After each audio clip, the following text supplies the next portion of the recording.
Mallanna sir వెళ్తున్న మేడ్చలకు నర జిట్టి బాగా తలిగిందట. ఎంత అంటే జిట్టి బొమ్మలు కట్టినా, గుమ్మడికాయలు కట్టినా, గవ్వలు, మిరపకాయలు, నిమ్మకాయలు కట్టినా బోనంత జిట్టున్నదట. ఖుద్దు అసెంబ్లీలో చెప్పిండి ముచ్చట.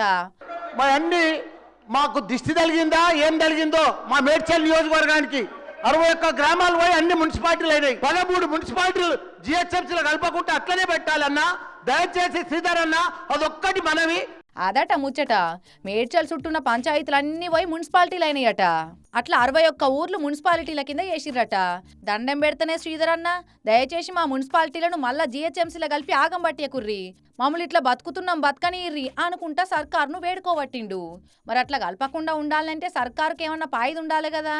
దానికి కూడా నేను ఉపాయం చెప్తా. నా తాన సర్కారుకు 1100 కోట్ల వచ్చే ఐడియా కూడా ఉన్నది అని అది కూడా చెప్తా అనే వరకు లాభం వచ్చేది చెప్తా 1100. ఇక మల్లన్న మాట్లాడితే ఇలా ఒడిచేది కాదు ముచ్చట అని ఆయనతో స్పీకర్ సార్ మైక్ కటింగ్ చేసిండు. ఇక మల్లన్న జిట్టి తలిగింది ఇట్లా అని మాట్లాడే వరకు సభలో అందరూ జరంతసేపు కిస్స కిస్స నవ్విర్రు.